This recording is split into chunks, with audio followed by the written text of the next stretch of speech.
Assalamualaikum warahmatullahi wabarakatuh. A'udzu billah, bismillah, alhamdulillah.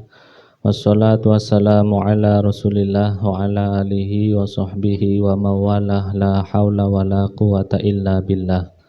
Pemirsa dimanapun Anda berada yang dirahmati Allah Subhanahu wa taala, semoga kita dalam keadaan sehat walafiat dan selalu dalam lindungan Allah Subhanahu wa taala.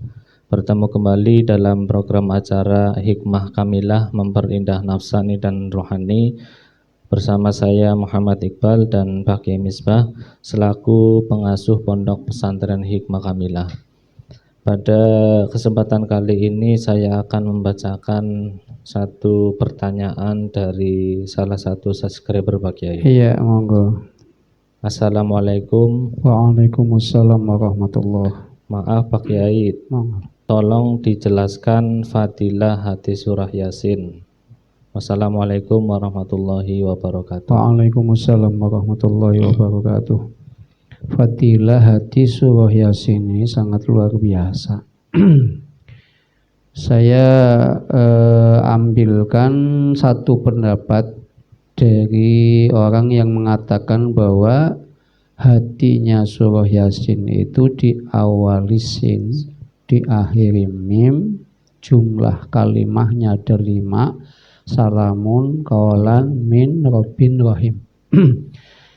Wa hadhihi ayatul hikmah. Sebagian pendapat ulama hikmah ghaibiyah bahwa salamun qaulan min rabbin rahim itu adalah ayat hikmah. Nah, kalau sudah berbicara ayat hikmah berarti sangat luar biasa, Ustaz. Sangat luar biasa. Minimal ada 360 khasiat atau fadilah. Nah, fadilah yang paling utama untuk kita lakukan, untuk kita biasakan dari salamun, diambil salamun asmaul husna. Kemudian diambil rahimun juga asmaul husna. Dari khasiatnya, dari fadilahnya salamun, ketika seseorang itu zikir salamun, salamun, salamun, cara zikir asmaul husna kan ada 3 tahapan. Ada zikir asmaul husna pakainya assalamu, assalamu, assalamu. Itu tingkat pertama. Tingkat yang kedua adalah salamun, salamun, salamun. Tingkat kedua pakai ya, tingkat kedua pakai ya, salamun, ya salamu, ya salamu, ya salamu. Itu asmaul husna, tingkatannya kayak gitu. Dari lafal Allah, Allah, Allah, nanti zikir tingkat yang kedua ya Allah, ya Allah, ya Allah. Asma yang lain juga sama kayak gitu. Assalamu, assalamu, assalamu. Tingkat pertama, tingkat kedua ya salamu, ya salamu, ya salamu. Nah, tingkat ketiganya nanti salamun, salamun, salamun gitu. Kemudian lafal rahim juga sama. Ar-rahimu, ar-rahimu, ar-rahimu. Terus nanti ya rahimu, ya rahimu, ya rahimu. Kemudian yang ketiga rahimun, rahimun, rahimun. Nah, diambilkan dari 2 asma sebagai pembuka dan penutup saja ini sudah luar biasa fadilahnya. Fadilah assalamu atau salamun ini menjadikan kita selamat jasmani, selamat nafsani, selamat rohani, selamat segala-galanya. Ketika kita betul-betul bisa menggunakan akhlak selamat, kita bisa menggunakan akhlaknya lafal salamun. Nah, kalau kita ingin menjadi orang yang betul-betul selamat dari fadilah lafal salamun ini, kita kan harus senantiasa membuat selamat. Jadi dengan dalil al-Islam ya man salimal muslim min lisanihi wa yadihi, dalam hadis kan begitu. Nah, kalau yang disebut hakikatnya orang Islam ya orang yang betul-betul selamat ya. Selamat dan menyelamatkan orang dari lisannya, menyelamatkan orang dari tangannya.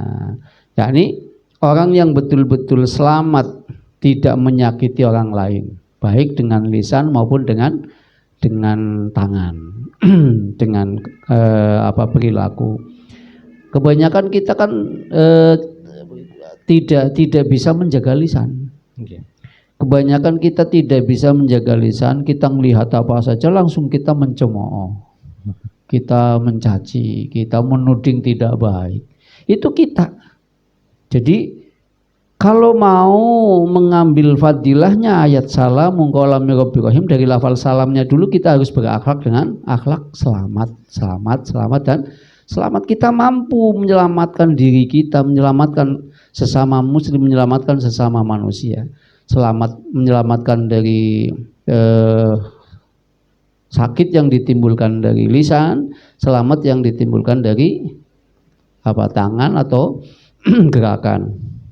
Itu fadilah yang pertama, berarti kita bisa selamat dari segala bahaya. Dari lafal salamunnya. Kemudian dari lafal rahimnya, lafal rahimun, salamun qaulam min rabbir rahim ya. Rahimin. Ini mempunyai faidah sangat. Rahimin itu artinya zat yang maha sayang.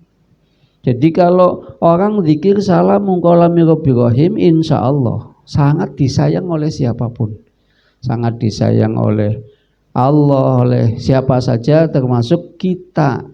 Kita ketika betul-betul ada orang yang ahli zikir salamun qaulam min rabbir rahim, maka kita dalam hati kita akan ada rasa sayang, ada rasa asih kepada orang itu. Karena apa?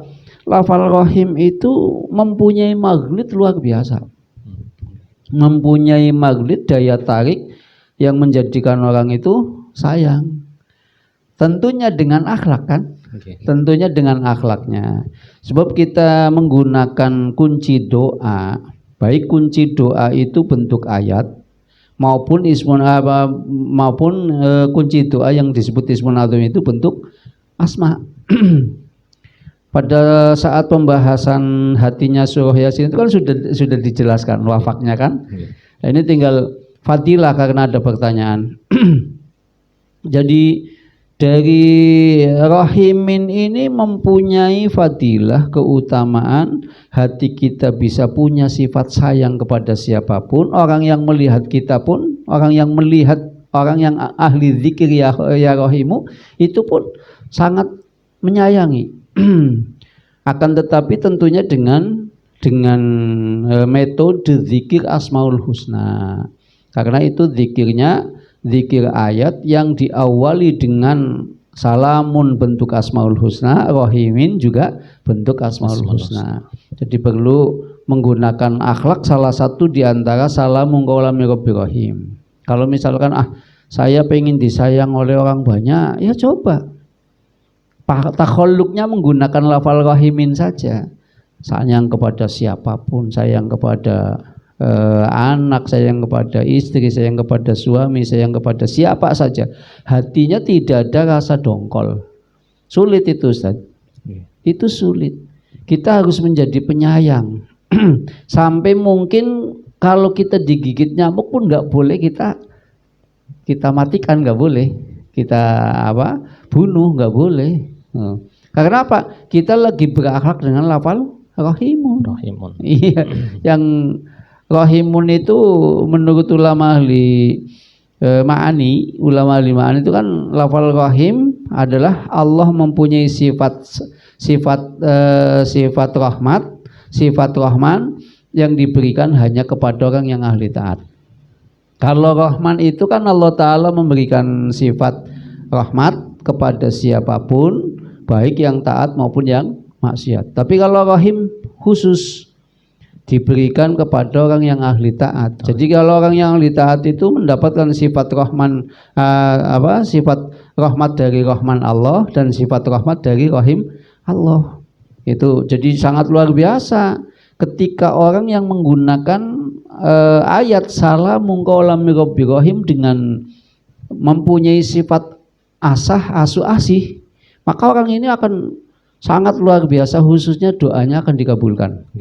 Makanya sebagian ulama hikmah ghaibiyah itu ada yang mengatakan bahwa kunci khotam Sulaiman ya salamun qaulam min rabbir rahim. Karena salamun qaulam min rabbir rahim itu adalah kunci doa yang mutlak. Artinya yang komplit apa saja. Dari istilah salamnya, dari kasih sayang, dari ucapannya, ya. Ini sangat komplit sehingga ada sebagian pendapat, dan itu tertulis di dalam kitab Syamsul Ma'arif bahwa Ismun Azam dibalik Khotam Sulaiman yang nggak ada lain, salamun qawlan min Rabbir Rahim. Itu kan orang yang berpendapat seperti itu, karena pada hakikatnya Khotam Sulaiman itu kan man arafahu man arafahu istaghna bihi an ghairihi. Man barang siapa arafahu mengetahui Ismun Azam dibalik sakal Khotam Sulaiman itu, istaghna bihi an ghairihi, maka tidak butuh lainnya. Termasuk orang ini menemukan kuncinya ya salamun qawlan min Rabbir Rahim itu. Jadi fadilah yang paling utama ayat salamun qawlan min Rabbir Rahim, hatinya surah Yasin ini, fadilah yang paling utama insya Allah orang ini akan mendapatkan keutamaan dalam mempunyai pangkat di sisi Allah sebagai orang yang diselamatkan dari fitnah apapun.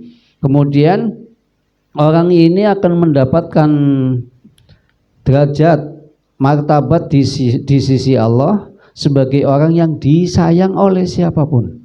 Itu fadilah yang bisa kita jabarkan, karena pada hakikatnya tentang ayat, tentang asma, tentang kunci doa, tentang Ismun Azam itu minimal ada 70 hingga 360 fadilah dan khasiat. Terserah mau dibikin khasiat apa, dibikin fadilah apa, yang tentunya adanya khasiat dan adanya fadilah itu dibarengi dengan takhalluk. Jadi tidak lepas dari yang namanya aplikasi doa. Aplikasi doa itu kan pertama harus yakin. Ya kan? Dengan dalil riwayat Tirmidzi, ud'ullaha wa antum muqinuna bil ijabah. Ud'ullaha, berdoalah kamu kepada Allah, wa antum muqinuna bil ijabah, sementara kamu yakin doamu dikabulkan. Ini metodenya kan ini, wong kita mau berdoa, nah tentunya ada bimbingan doa itu yang dari Rasulullah. Nah ini hadis riwayat Imam Tirmidzi, pertama harus yakin dulu. Kemudian yang kedua ikhlas. Ikhlas ini baik ikhlas ma'ad dunya, ikhlas ma'al akhirah, maupun ikhlas lillahi ta'ala. Wa'budullaha mukhlisina, kan? Sembahlah Allah dalam kondisi bersih, ikhlas. Yang ikhlas ini Allah tatluba li amalika syahidan ghairallah. Tidak butuh saksi dalam kita beramal kecuali hanya Allah Subhanahu wa taala. Ini ikhlas. Kemudian mujahadah. Konsep mujahadah ini ya yang sesuai kita yakini. Mujahadah itu tidak harusnya nyontoh pembimbing, nyontoh senior. Ya, dalam hikmah kan adanya senior bukan guru, adanya ustadz atau senior ya, atau mu'alim akhun sholih bahasanya, akhun sholih. Karena di hikmah itu bebas berbicara, bebas berpendapat. Walaupun kita yang dibimbing, ketika yang membimbing ini nggak sesuai dengan dasar ayat atau hadis, ijma dan qiyas, kita perlu mengingatkan. Nah, ketika beliau diingatkan, oh saya punya dalil ini, yaitu hak beliau. Itu di hikmah kayak gitu. Jadi kita harus ada konsep mujahadah, walladzina jahadu fina lanahdiyannahum subulana. Walladzina, mereka orang banyak, jahadu yang sungguh-sungguh, fina di dalam menuju kepada jalan kami, kata Allah, lanahdiyannahum, niscaya kami betul-betul memberikan hidayah kepada mereka, subulana, tentang jalan kami. Itu. Nah ini berarti yang ketiga mujahadah. Yang paling akhir adalah takhalluk. Kita takhalluk dalam hati surah Yasin ini mau menggunakan apa? Kita berakhlak dengan salamun silakan, kita berakhlak dengan lafal rahimin juga boleh, kita berakhlak dengan lafal qaulan, ya itu juga boleh. Nah, takhalluk dengan qaulan bagaimana? Kita jangan sampai berbicara yang tidak bermanfaat. Min husni islamil mar'i tarkuhu ma la ya'ni. Kan begitu dalam hadis. Kemudian dalam hadis lain, idza ra'aita qasawatan fi qalbika wa hirmanan fi rizqika wa wahnan fi badanika fa'lam annaka takallamta fi ma la ya'nika. Dalam sebuah hadis yang tertulis di dalam kitab tafsir Sawi. Idza ra'aita qasawatan fi qalbika, ketika kamu melihat hatimu sekeras batu. Wahirmanan fi rizkika, rizkimu tertutup rapat-rapat, sulit untuk didapatkan, untuk dijemput sulit rizkimu. Wawahnan fi badanika, badanmu lemah dan lesu. Bagaimana ini? Fa'lam, ketahuilah, annaka, sesungguhnya kamu takallamta, terlalu banyak berbicara, fi malayanika, di dalam segala sesuatu yang tidak penting bagimu. Ini kalau kita mau berakhlak dari lafal kaulan. Jadi kita silakan fadilah secara umum, intinya yang pertama itu selamat dari segala bahaya, akan mendapatkan pangkat di sisi Allah, orang yang diselamatkan. Kemudian fadilah yang kedua, minimal kita akan disayang oleh siapapun. Fadilah yang ketiga, kita akan mendapatkan salah satu rahasia kun. Kaul ini kan ucapan, bentuk ucapan. Nah, ucapan itu rahasia dalam lafal kun. Kun itu kaf 20 nun 50. Berarti rahasia mustajabnya doa. Ketika kita tadi punya akhlak tidak ngomong yang tidak penting, kita ngomong senantiasa yang penting-penting. Jadi saya ringkas fadilah hati surah Yasin adalah insya Allah orang ini yang membiasakan salamun qawlan min rabbir rahim. Ini kalau mau misalkan ada pertanyaan, bacanya berapa kali? Oh, terserah, monggo. Kalau ingin berakhlak dengan huruf alif supaya selamat segalanya, ya nggak usah banyak-banyak. Habis sholat 11 kali, itu nanti alif dhohir dan alif batin. Malamnya dibaca berapa kali? Ya 111 gitu. 111 berarti rahasia alif. Nah, kita gunakan akhlak itu supaya kita mendapatkan keutamaan alif. Lah, keutamaan alif kan luar biasa. Keutamaan alif ini sangat berwibawa untuk makhluk alamil makhluk alam gaib. Karena pimpinan hudam ruhaniyah itu ada di alif, namanya hamtoh tolkiyain, sehingga fadilahnya sangat banyak. Tapi yang mudah diingat, ketika orang zikir salamun qawlan min rabbir rahim, maka akan selamat dan akan disayang oleh siapapun. Saya kira cukup demikian. Terima kasih Pak Kiai atas jawabannya. Demikian penjelasan mengenai fadilah surah Yasin. Semoga bisa dipahami dan bisa bermanfaat untuk kita semua. Bagi yang ingin bertanya bisa tulis di kolom komentar dan insya Allah akan dijawab dan ditayangkan setiap hari Sabtu Pak Kiai. Iya. Saya dan Pak Kiai pamit undur diri. Terima kasih. Wassalamualaikum warahmatullahi wabarakatuh.